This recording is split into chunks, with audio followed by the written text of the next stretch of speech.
Here we go. Are you ready to dance?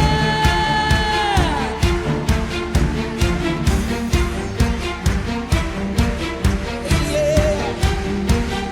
1, 2, 3. Shalom, selamat pagi adik-adik yang ada di rumah. Wah, tentunya ini sudah pada mandi semuanya ya. Sudah pada harum-harum.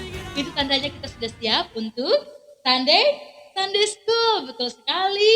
Oke, sebelumnya mari kita berdoa. Tuhan Yesus, kami bersyukur kami boleh berkumpul walaupun kami terpisah oleh karena jarak, bahkan terpisah oleh karena tempat. Namun kami percaya Engkau Allah bersama dengan kami dan Engkau Allah yang memberkati ibadah sekolah minggu kami dari awal sampai berakhir. Kiranya hanya boleh jadi di dalam tangan pengasihan Tuhan. Di dalam nama Tuhan Yesus kami berdoa, haleluya, amin. Oke, dengan sukacita, dengan penuh semangat, kita mau memuji Tuhan, kita mau mengagungkan Tuhan, kita mau muliakan Dia. Mari sama-sama kita menyanyi, oh sukacitaku. Masih pada ingat kan tentunya ya kan? Oh sukacitaku. Masih ingat?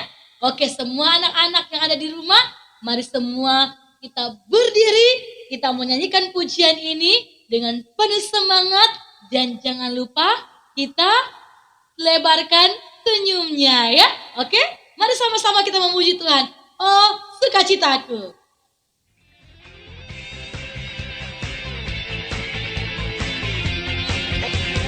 Oh, sukacitaku, sejak ku jumpa Yesusku. Oh, sukacitaku, ku temukan juru selamat. Dia mengasihi aku, bahkan mati bagiku. Sukacitaku kini penuh. Oh, sukacitaku, sejak ku jumpa Yesusku. Oh, sukacitaku, ku temukan juru selamat. Dia mengasihi aku, bahkan mati bagiku. Sukacitaku kini penuh. Padanya aku berharap, pada Yesus Allah yang hidup. Padanya aku berserah, Engkau sumber kehidupanku.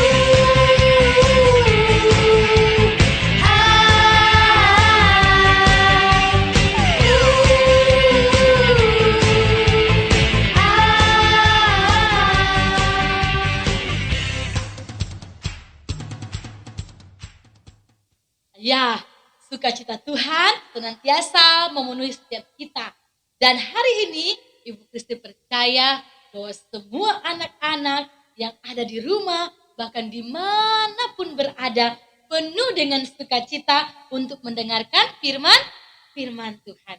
Namun sebelumnya kita mau menyanyikan satu pujian dengan sikap doa. Kita mau katakan, aku mau cinta Tuhanku.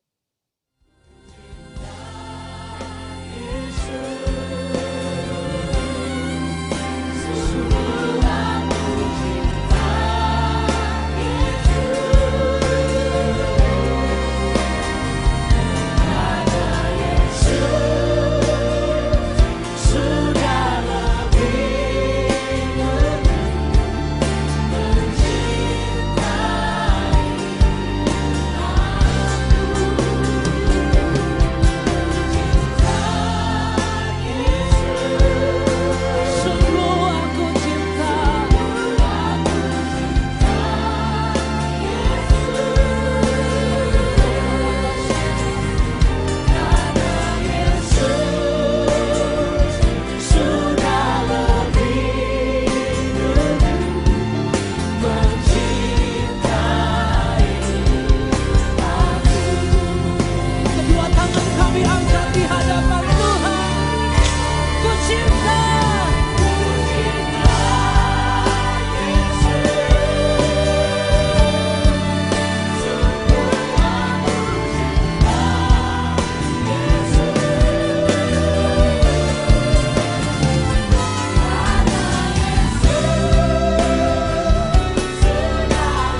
Bapa di sorga, kami mau mendengarkan cerita firman Tuhan.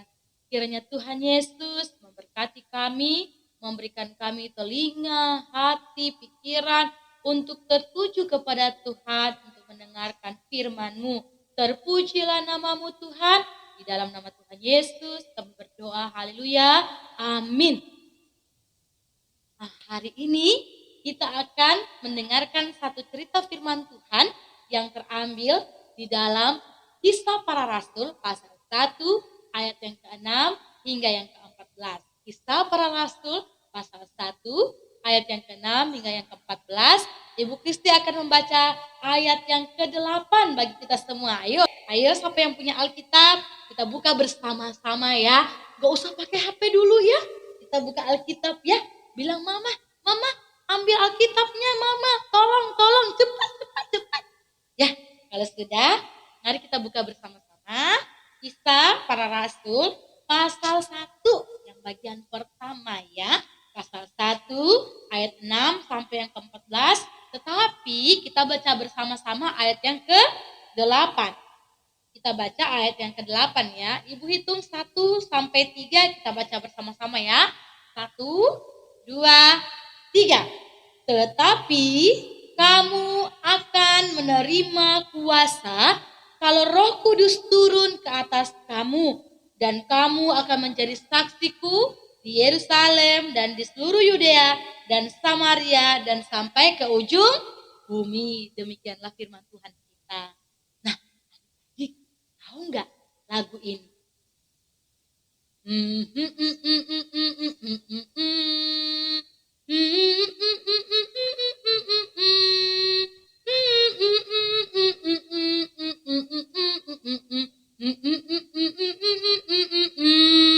Ada yang tahu? Yang mama-mamanya diam-diam dulu ya. Coba, ada yang tahu? Betul sekali. Bersaksi sampai Tuhan datang.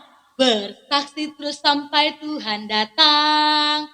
Bersaksi terus sampai Tuhan datang. Bersaksi, haleluya.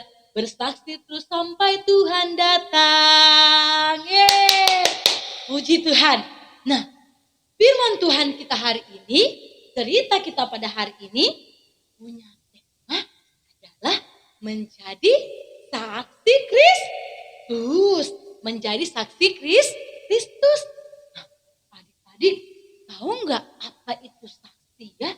Apa ya? Ada yang tahu nggak saksi itu apa? Nah, saksi itu adalah orang yang memberitakan keterangan tentang sesuatu yang dilihat atau yang diketahui atau yang dialami dia. Seperti contohnya murid-murid Tuhan Yesus. Mereka bersaksi dimanapun mereka berada tentang Tuhan Yesus yang sudah bersama-sama mereka selama 3,5 tahun lamanya. Nah, di dalam firman Tuhan kita hari ini, Ibu Kristi mau cerita sesuatu yang sangat penting bagi setiap kita anak-anak. Bagaimana kita mau belajar menjadi saksi Kristus.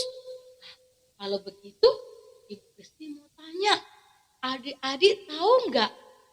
Ada satu murid Tuhan Yesus yang pada waktu Tuhan Yesus mau disalibkan, dia menyangkal Tuhan loh. Kemudian dia bilang sama orang-orang itu, aku tidak mengenal dia. Aku tidak tahu siapa dia. Kamu bohong. Kamu kan salah satu dari antara mereka. Nah dia, enggak, saya enggak tahu. Ada yang tahu siapa namanya? Coba jawab keras-keras. Ya, namanya Petrus. Nah, namanya Petrus. Nah, adik-adik tahu enggak? Petrus ini menjadi orang yang sangat luar biasa. Mau dengar ceritanya? Nah, adik tahu nggak? Pada waktu Tuhan Yesus telah naik ke sorga, Petrus dan Yohanes pergi ke Sarayambi Salomo untuk memberitakan tentang Injil Kristus, di mana mereka memberitakan tentang Yesus adalah kebangkitan dan hidup. Nah, di sana ada begitu banyak orang. Dan di sana juga ada para imam-imam, orang Saduki, orang tua-tua Yahudi yang mendengarkan Yohanes dan Petrus. Dan mereka sangat tidak suka dengan apa yang diberitakan oleh Petrus dan Yohanes. Mereka didatangi oleh para tua-tua Yahudi, para imam, para orang Saduki. Dan mereka dijebloskan di dalam penjara. Nah, pada saat itu mereka mengadakan sidang. Mereka bertanya, apa yang harus kita lakukan kepada kedua orang ini? Mereka berbicara tidak benar. Wah, mereka sangat marah adik-adik. Dan mereka tidak suka. Karena apa? Karena mereka katakan, wah bahaya nih Petrus sama Yohanes nih. Nanti semua orang percaya sama Yesus. Wah, bahaya nanti kita. Mereka nggak lagi percaya sama kita nanti. Dan mereka juga tidak akan mengikuti kita. Jadi, makanya Petrus dan Yohanes dijebloskan ke dalam penjara. Nah, namun, tahu nggak? Pada waktu Petrus dan Yohanes menyampaikan tentang Injil Kristus, ada begitu banyak orang yang percaya. Sehingga semakin hari banyak orang yang percaya dan mungkin ada kira-kira 5.000 orang yang menjadi percaya kepada Tuhan Yesus tentang apa yang diberitakan oleh Yohanes dan Petrus. Dan itu tidak membuat mereka senang sekali. Akhirnya mereka pergi kepada imam besar Hanas dan Kayafas. Mereka datang dan kemudian mereka katakan bahwa kita harus memberi hukuman nih kepada Yohanes dan Petrus. Tapi apa yang terjadi ketika mereka melihat dan mereka tidak mendapati mereka ada yang bersalah. Mereka tidak ada salahnya. Apa yang mereka lakukan? Tidak ada yang mereka lakukan yang membuat mereka menjadi bersalah dan pantas untuk dihukum. Dan keesokan paginya mereka memanggil Petrus dan Yohanes untuk hadir di tengah-tengah sidang. Dan kemudian mereka bertanya kepada Petrus dan Yohanes, dengan kuasa manakah? Atau dalam nama siapakah kamu bertindak demikian? Kata Petrus kepada mereka, di dalam nama Tuhan Yesus Kristus mereka melakukan. Dan sidang itu tidak menemukan kesalahan mereka. Sehingga mereka diancam agar tidak boleh lagi mengajar tentang Yesus. Namun kata Petrus kepada mereka, kami lebih taat kepada Allah daripada taat kepada kalian. Oleh sebab itu, walaupun mereka sudah diancam, tetapi mereka tetap memberitakan tentang Tuhan Yesus yang sudah bangkit, yang sudah naik ke sorga dan menyediakan tempat bagi setiap kita. Nah, adik-adik, Ibu Kristi percaya lewat cerita ini membuat kita untuk terus bersaksi bagi nama Tuhan. Dan jangan pernah kita berhenti untuk menyampaikan tentang Tuhan Yesus. Bersaksi terus sampai Tuhan datang bahwa Tuhan Yesus telah mati, telah bangkit dan naik ke sorga untuk kita semua. Dan Ibu Kristi percaya walaupun kita masih kecil, kita dimampukan oleh Tuhan untuk melakukan firman Tuhan, yaitu bersaksi. Kita sampaikan kepada teman-teman kita, teman-teman, kalian tahu nggak kalau Tuhan Yesus itu sudah menyelamatkan kita? Karena Tuhan sudah menyelamatkan kita, kita harus bersyukur kepada Tuhan lewat apa? Lewat kita sekolah minggu, lewat kita berdoa, lewat kita memuji Tuhan, lewat kita melakukan hal yang baik dan taat kepada orang tua. Nah, demikianlah cerita kita firman Tuhan hari ini. Demikianlah cerita firman Tuhan kita pada hari ini. Dan biarlah pesan firman Tuhan ini boleh disampaikan kepada kita semua untuk kita menjadi saksi. Walaupun kita di rumah, tetapi kita terus memberitakan Tuhan untuk teman-teman sekitar kita. Mungkin saat kita bermain, mungkin saat kita belajar bersama dengan teman, kita boleh menyampaikan tentang Tuhan Yesus yang sudah menolong kita dengan cara kita berdoa. Mari kita berdoa. Bapa di sorga, terima kasih untuk firman Tuhan pada hari ini. Kiranya Tuhan menolong kami, memampukan kami, supaya kami boleh melakukan firman Tuhan, menjadi anak-anak saksi Kristus, supaya nama Tuhan dipermuliakan, kami boleh dipakai untuk kemuliaan Tuhan. Terima kasih Bapa di sorga, inilah doa kami dan kami berdoa menyerahkan hidup kami sepenuhnya ke dalam tangan Tuhan. Kiranya Tuhan Yesus yang memberkati kami. Haleluya, amin. Ya, demikianlah Sunday School kita pada hari ini. Kiranya Tuhan Yesus memberkati setiap kita, setiap adik-adik yang ada di rumah, bahkan setiap keluarga, sehingga di dalam aktivitas kita terus mengandalkan Tuhan dan melakukan firman-Nya. Tetap kuat, tetap sehat, tetap berharap, tetap bersuka cita di dalam Tuhan. Salam COGS.